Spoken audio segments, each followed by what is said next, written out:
Basically over 2 decades in tech journalism taught me about influence from outside looking in, right? And but joining Yanko Design shifted my perspective entirely. I discovered the profound difference between documenting design and trend, and actively shaping them.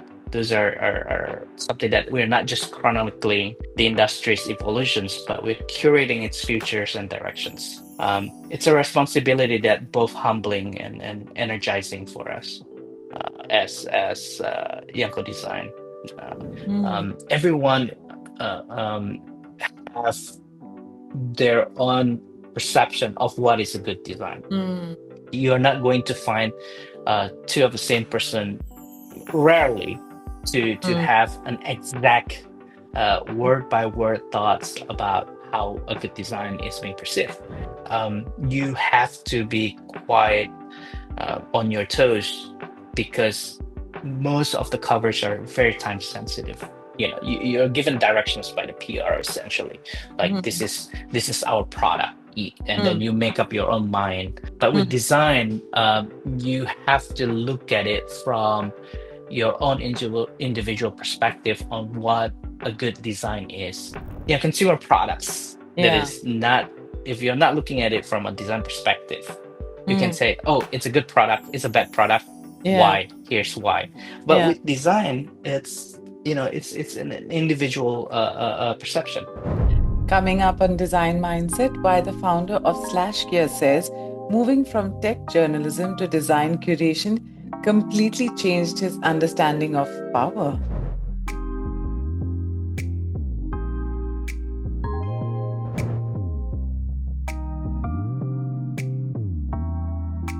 Hey everyone, welcome to the very first episode of Design Mindset.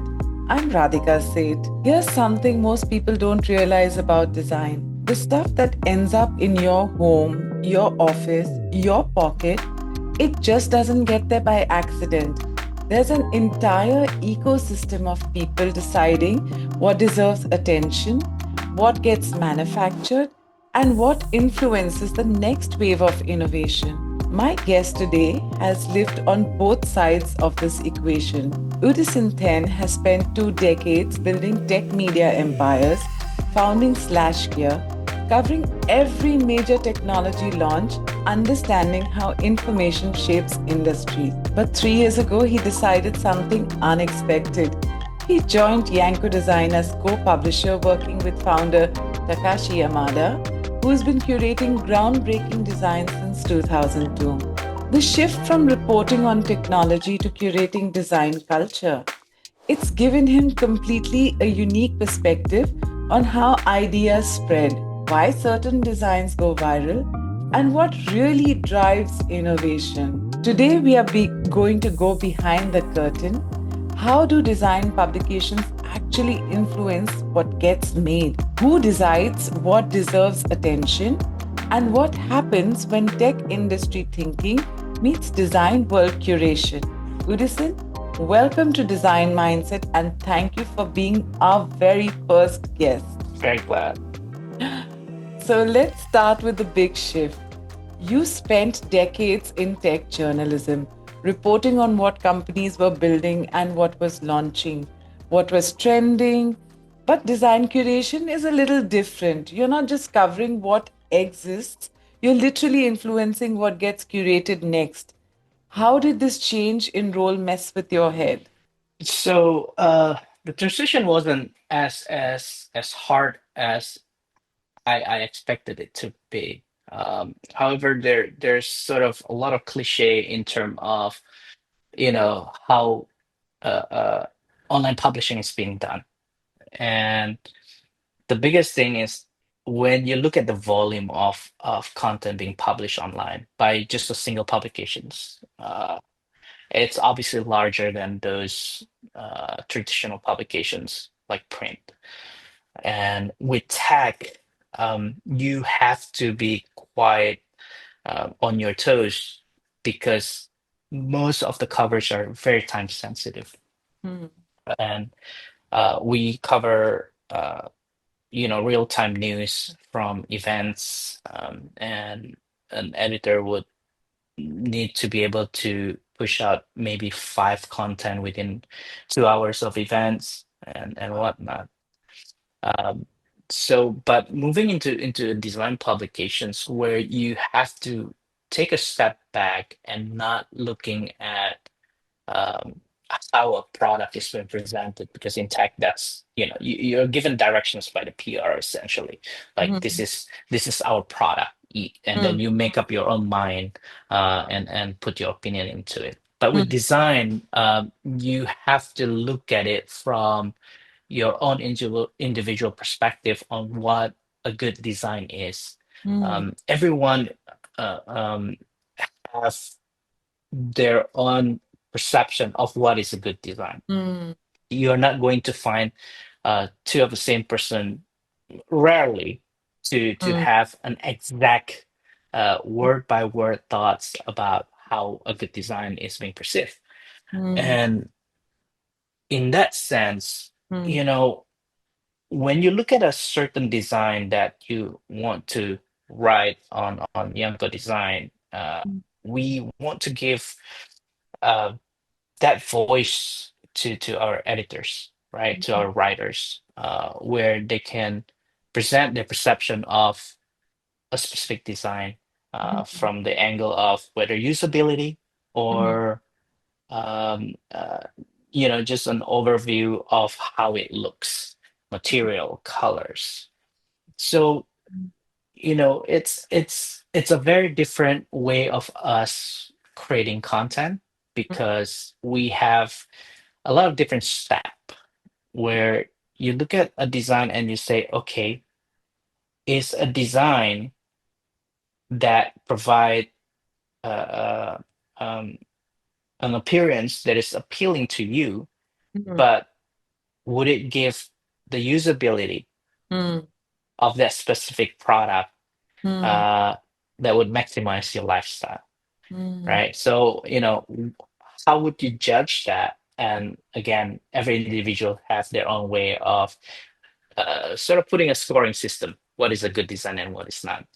So Correct. this is why design is very beautiful. It's because you will have so many different perspectives, you know, and with consumer products that Yeah. is not, if you're not looking at it from a design perspective, you can Mm, say, oh, it's a good product, it's a bad product.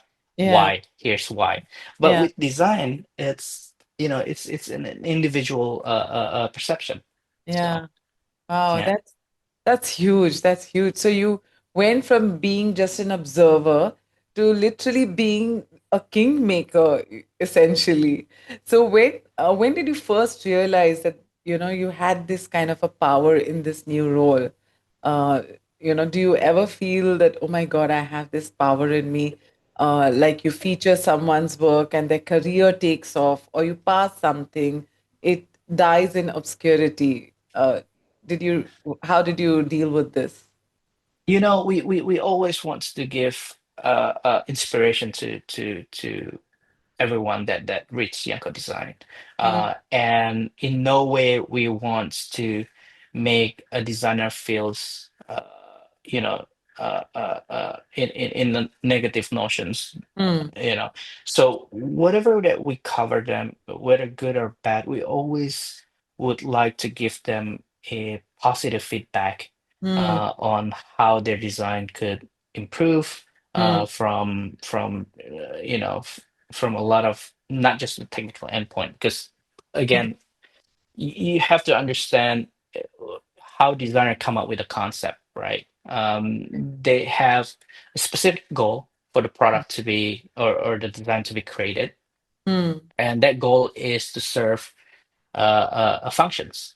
mm, And when we see a product with a beautifully designed concept, mm, but less on the usability side or utility side, mm, we are not going to attack this design or being very strong front on that, mm, mm, but we would like to kind of give them feedback and as well as provide encouragement, mm. because every designer needs inspiration as well, but they Correct. also need a friend that are going um, mm, to be able to provide a feedback that is useful to their design. I in tech journalism, you will see people who are like, okay, this is a bad product. Here's why.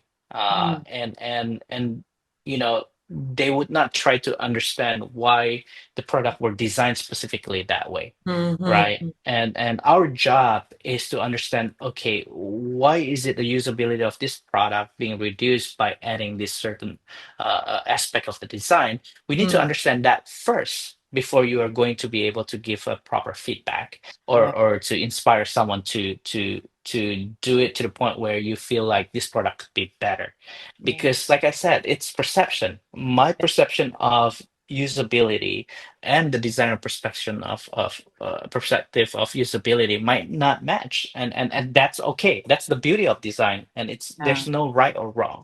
Yeah. So I wouldn't call ourselves, kingmaker or whatnot, but we want to inspire. The biggest challenge is to inspire people to do more than what they are able to do at this moment, Mm, and that's how you get up there, right? mm, And mm. yeah, I mean that's essentially, Yanko Design mission is just to inspire, right? And that's always going to be the pinnacle of our missions. Super. Okay, so let's just get a little practical. Every day at Yanko Okay. Design, we get hundreds of submissions. Designers are sending their work, hoping to get featured, knowing that our stamp of approval could really change everything for them. Like I have seen that in my career with Yanko Design. So, what's actually going through your mind when you're deciding what deserves the spotlight?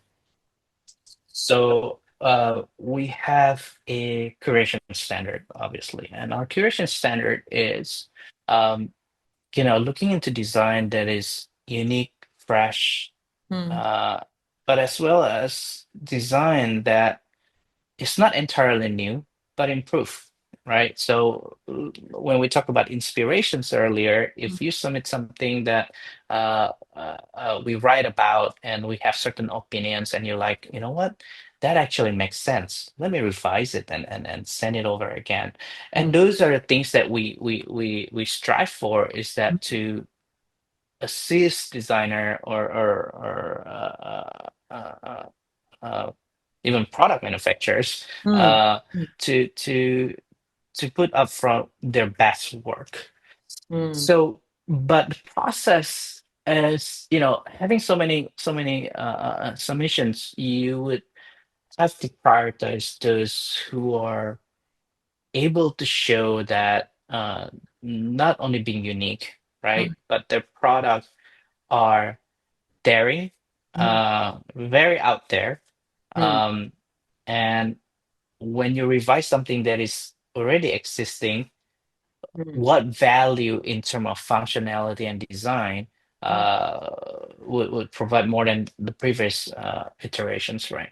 And I feel like our team have the freedom Hmm. to make a judgment on themselves on Hmm. what they feel specifically Hmm. to them that would fit those curation standards. Hmm. This is where having more curations editors Hmm. helps, because you have so many different perspectives from many of these individuals in Correct. our team, and you will see a vast different of design being curated. Right. If someone that always like minimalist, you will notice that their writing will always look into products that match minimalist design, Yeah. and you have modern contemporary people in our team that will always curate those kind of niche, Yeah. and it's what makes it interesting to read, because you're not getting a uniformized Yeah. curations, because Yeah. if you have a certain process in place where one person decides these are the curations that we have to do, then it's going to get really boring, Yeah. and it's not going to be a very good coverage of design publications. You want multiple viewpoints, and and the standard that we provide is that pretty straightforward, right? It's it's not a design that plagiarized. It needs to if it's pretty close to similar, explain it why, Mm, and because design sometimes you would look at certain products looks the mm, same, certain concept looks the same, but it's not. right. If you you know, just if you turn off a nothing phone from Mm, the front and you turn off an iPhone from the front, mm, it's a slab of glass, right? In terms of yeah. design, from the front side, there's nothing, but you can explain why it looks that way and what is the material difference and what if the Mm, functionality difference, right? So from there on, we can kind of determine whether that's too close to something else that have been covered or whatnot. But our process is still going to be those ethical standards, and ethical standards in design is very important because mm, there's certain things that you don't cross when it comes yeah. to uh, being overly inspired, we call it, but let's call it Yeah. as it is. There Yeah. plagiarism in the design industry as well. Yeah. um, but yeah, so we want to avoid that, or giving coverage to someone Mm, that is plagiarizing someone else's work. correct. Correct. So, can you give me some specific example if you can remember? When there's something that you featured and you saw and you knew it was special, and you knew that it was really good versus something that looked amazing, but you had doubts about it. Do you have an example that you could share? Uh, there's actually too many, uh, but you know, obviously, the foldable phones Ah, and the rollable display phones concepts that we uh-huh. we we saw, and these are concepts that made by larger companies. So obviously the foldable Yeah, sort of win the market just because now you're seeing so many slew of yeah, foldable correct, devices, correct. phones in the market. Yeah, But initially, when it started, the rollable display demos and concept uh-huh, seems to be uh, a better solution at that point, uh-huh, because you have more flexible panels to use uh-huh. on devices, and the extensions of how big the screen could be, it's Mm, a lot more mm, viable. mm, mm, uh, but the challenge is obviously it's going back to manufacturing and whatnot, so mm, concept will always be a lot easier to think of mm, initially as a product development uh-huh, phase, but when you match it with engineering and uh, consumer market development, mm, you will realize the big challenges mm, in terms of engineering, technical engineering part, and then whether that's sustainable to build for durability. um, y- all those things come apart, but I feel like my bad at the time was rollable screen would be mainstream in the next 8 years when it was announced 8 years ago, mm, or 7 years ago. I couldn't recall. And then foldable would be a less niche market, but I was wrong. Again, it goes back to how market perceives certain things, how manufacturer correct.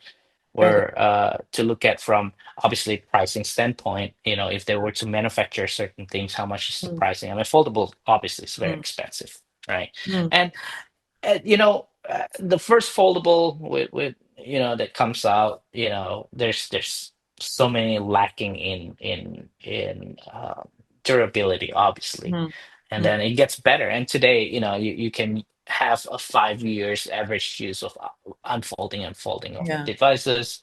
Um, so from those moments, you understand, like, Mm, this design. Some of them are could be good, but it might yeah. not make it into a mainstream market. Some of Mm, them, it could be like a second. substandard. But if the manufacturing part or the engineering Mm, part could improve it, mm, then it could take off just as the foldable case. But that goes back to the same conversation where good design, are mm, you looking at it from how it's being viewed as appearance mm, or part of the design in engineering? Because engineering itself is a design. When you engineer a product, you have to design a process that allow this product to be sustainable in, I'm not saying sustainable in material only, but sustainable in how it have durability, because if things break every 1 year, you have to buy another foldable device every year, then it yeah, sucks. Right? yeah. Let's call it as it is. But if you're engineering the and design the product to be more durable, then that actually plays part into sustainability.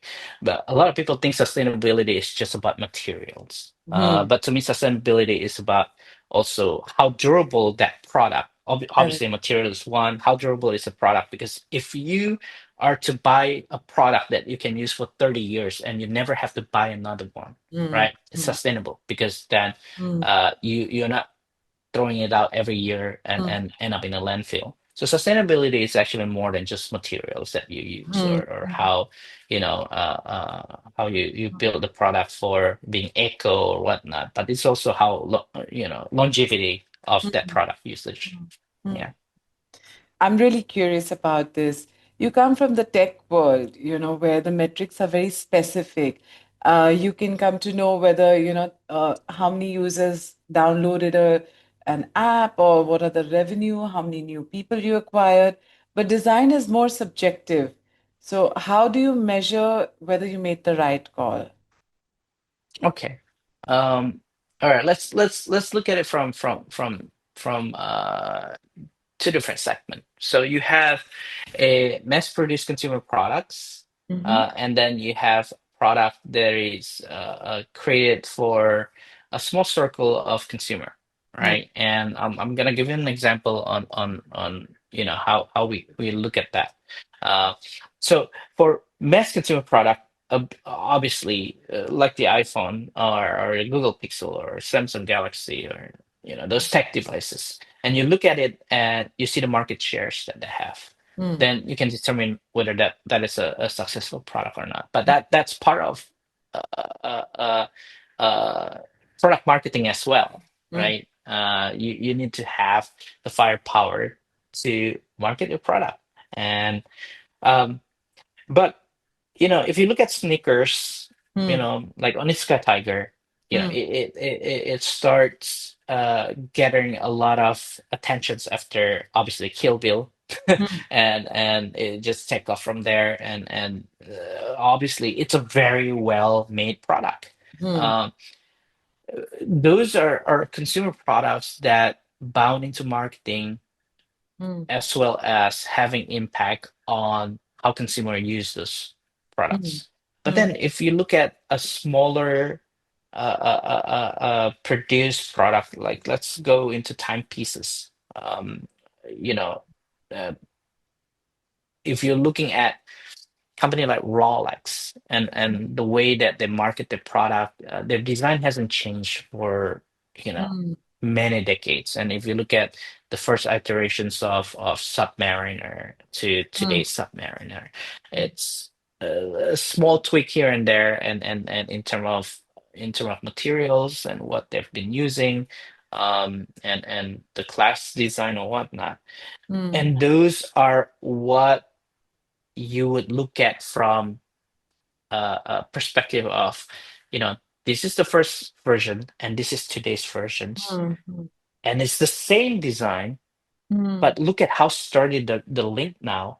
In the mm, past, a Rolex a day, Jubilee band would just bend mm, down, mm, and now it's a lot more strict because they mm, make improvement to those products, and mm, you start looking into those small details in and you understand, okay, this is a product improvement that is maintaining the original design of what it's supposed to be, because mm. watches are not supposed to bend down in terms of how the bracelet age, Correct, right?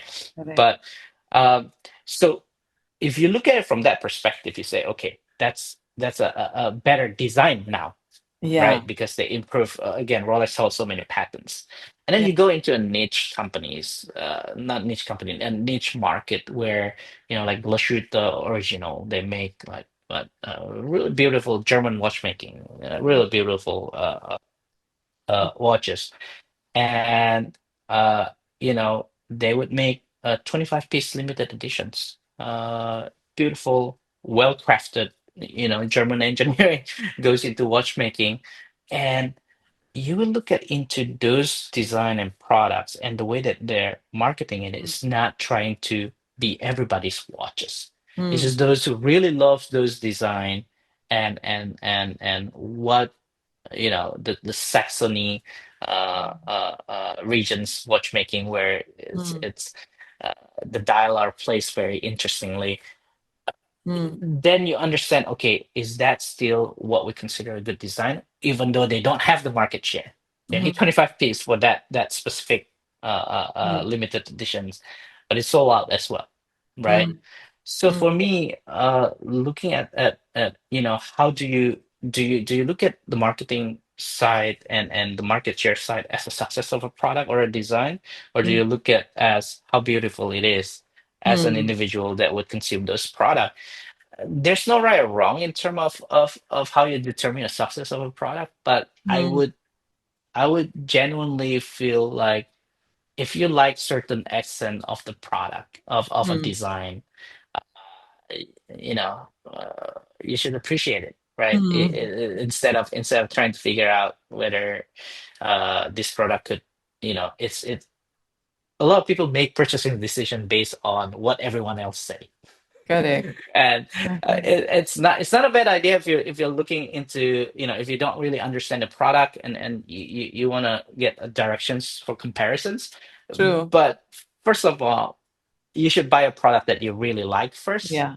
Yeah. and a product that or a design that would fit into your lifestyle, Uh-huh. rather than based on what everyone else saying.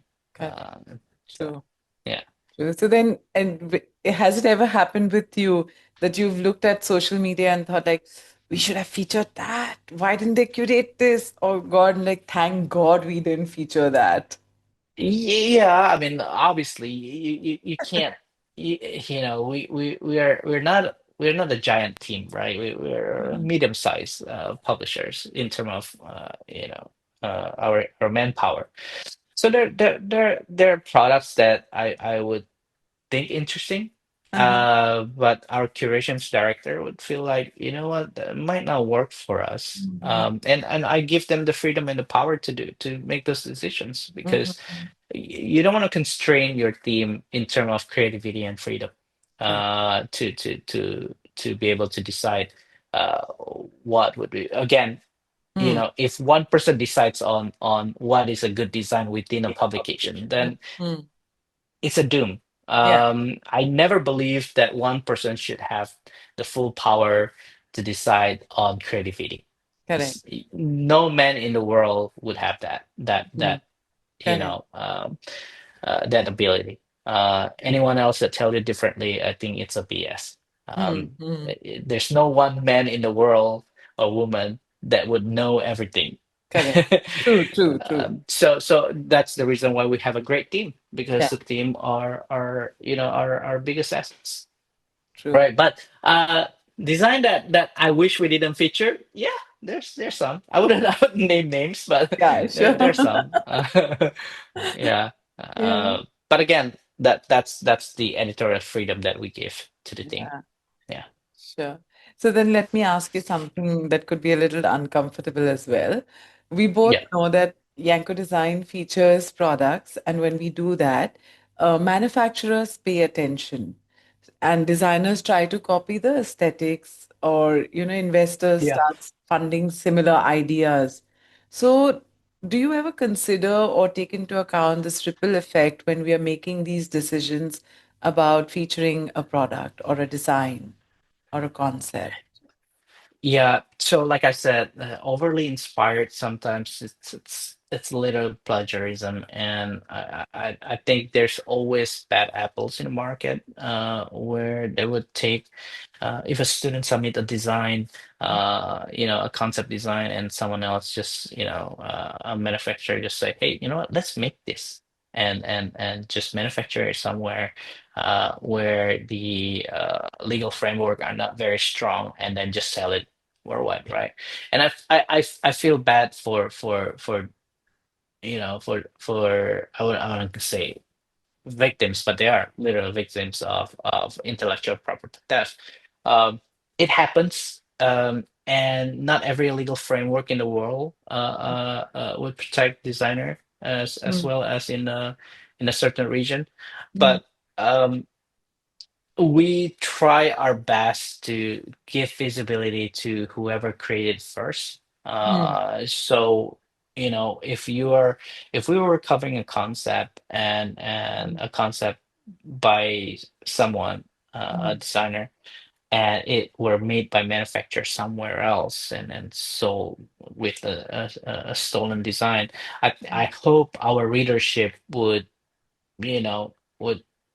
give support to the original designer and uh, uh, not engage with mm, that design theft mm, mm, and giving that original work more mm, visibility is one of our way of giving back and to protect designer in our within our publications. So I hope we have enough viewers and audience to push yeah, that narrative that, hey, this is the original design and those are the fake one, please don't buy the fake one. And correct. that's part of our responsibility to educate people. Yeah, Yeah. yeah. So, going by what you've just said right now, it's so fascinating because to me, it seems almost like, curation is also a form of design itself.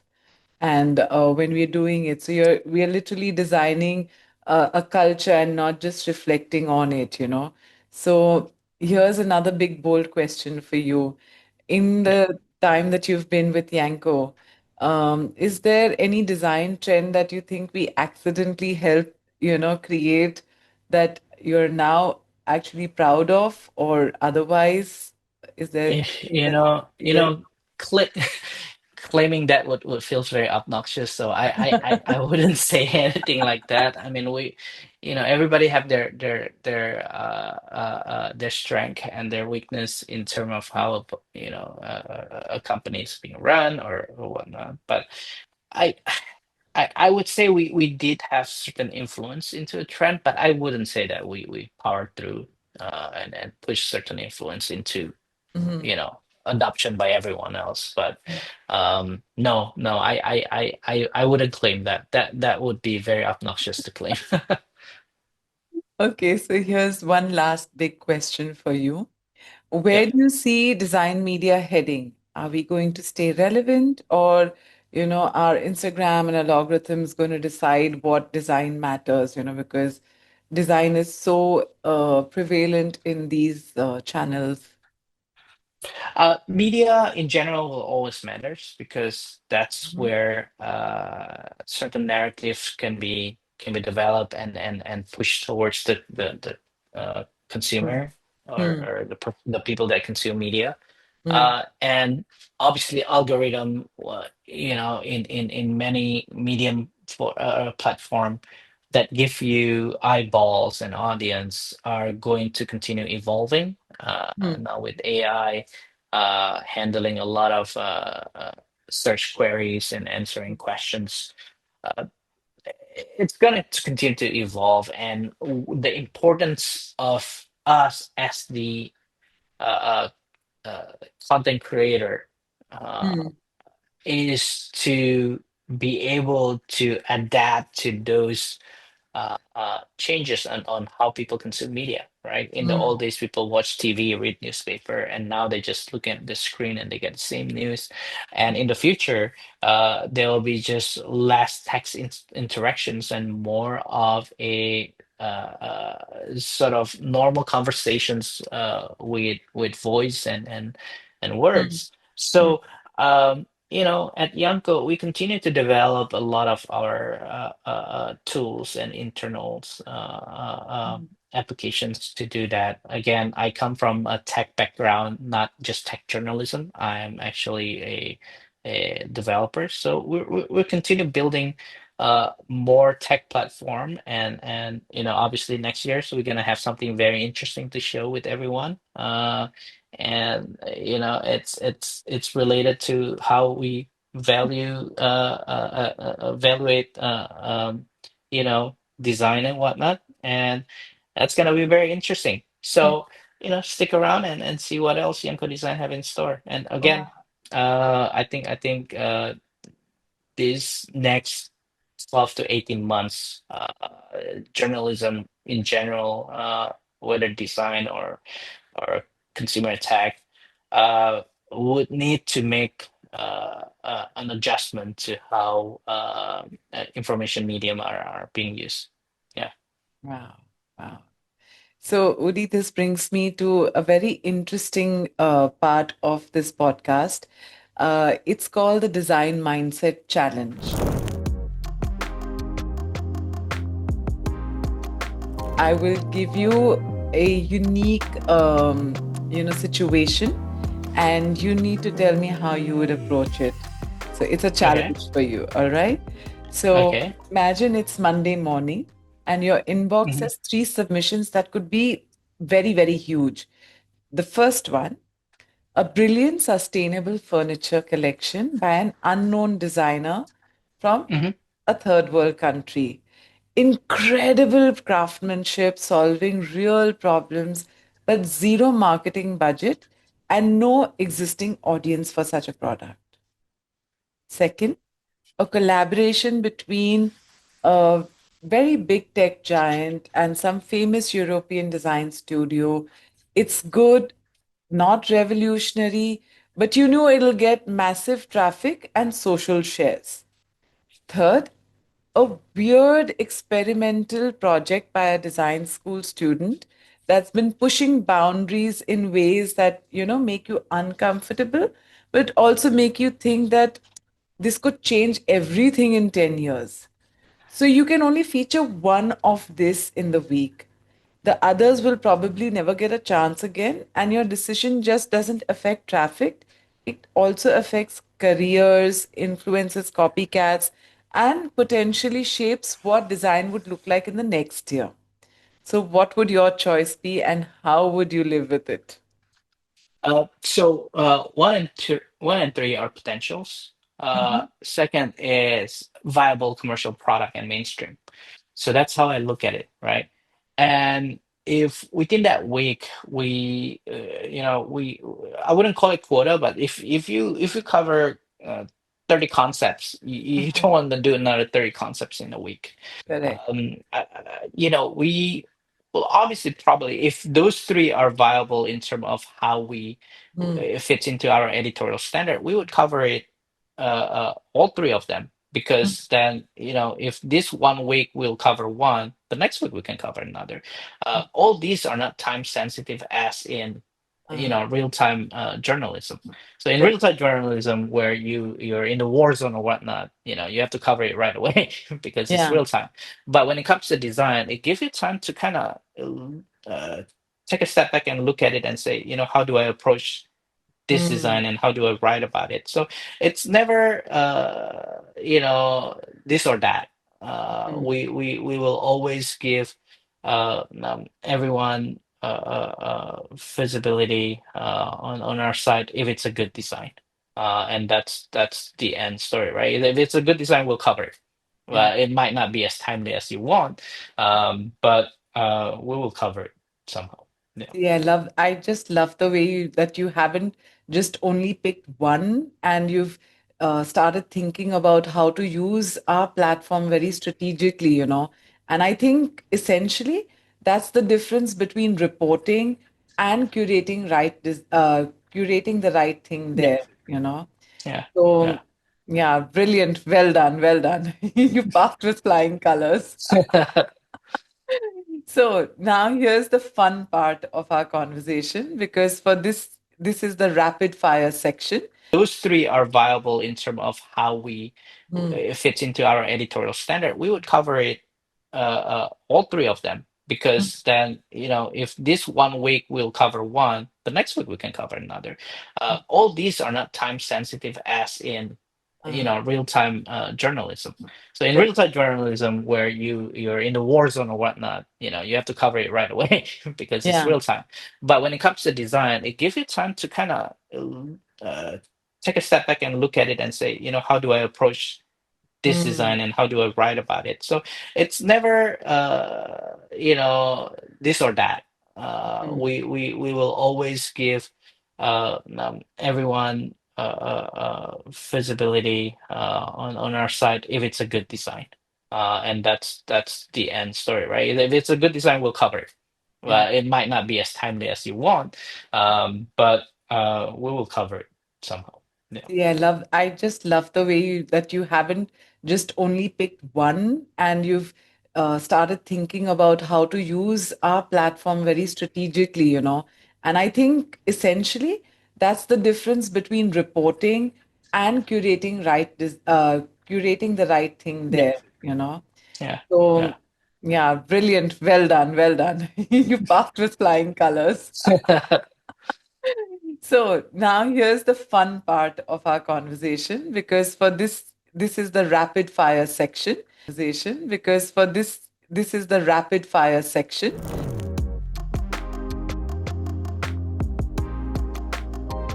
And I'd love Okay. some honest answers from someone who's seen both the sides. So give me the Okay. first thing that comes to your mind when I say this. Okay. Okay? Complete the sentence. The biggest difference between tech journalism and design curation is Perspective. the most overrated design trend that everyone's copying right now. There's no overrated design. Oh, lovely. Design, yeah, because again, it could be overrated to you, it could be underrated to me, right? Ah, That's the beauty of design. lovely. Okay, be brutally honest. Do you favor submissions from big brands or unknown designers? Not really. It's all coming back to design and usability. If you could change one thing about how design gets discovered and shared, what would that be? Uh, it'll be the medium, the algorithm. If I could change the algorithm, that would be great. But you don't get to control that, right? You don't own those platforms. Okay, and your biggest, we should have featured this regret, is there any? None so far. Okay. And in Yeah. one word, what's the most important quality for a design curator? The most important quality is to be able to accept something that you don't initially see. And I might need to extend this. Um, you know, I'm someone who loves modern contemporary, Mm, and I don't believe in minimalist design. But as I work at Yanko, I start enjoying minimalist design because it keeps my mind less cluttered as well.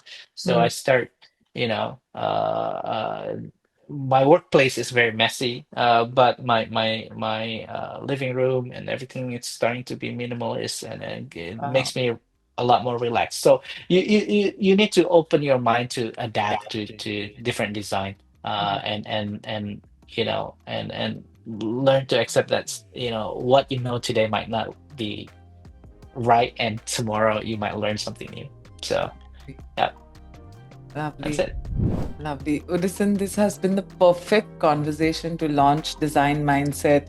You've pulled back the Likewise. curtains on something most people never think about, the invisible network of decision that shapes what design gets seen, shared, and ultimately influence culture. Your Yeah. key insight that really hit me that curation isn't just about taste, it's about responsibility. Every choice you make sends signal about what matters, what's worth copying, what deserves investment. So for everyone listening out there, this is what design mindset is all about. Understanding not just what's good good design looks like, but how it moves through the world, who champions it, and why certain ideas spread while others don't. You can see this philosophy in action in every day at Yanko Design, where Udi, our founder Takashi, and our team are making decisions that literally shape tomorrow's design's landscape. Thanks for being my first guest. It's such an honor to have you here with me and giving us an insider look of how influence really works in the field of design. So, next week we will be back with another great story, another lovely guest. And remember, don't just live by default, design it. See you next week.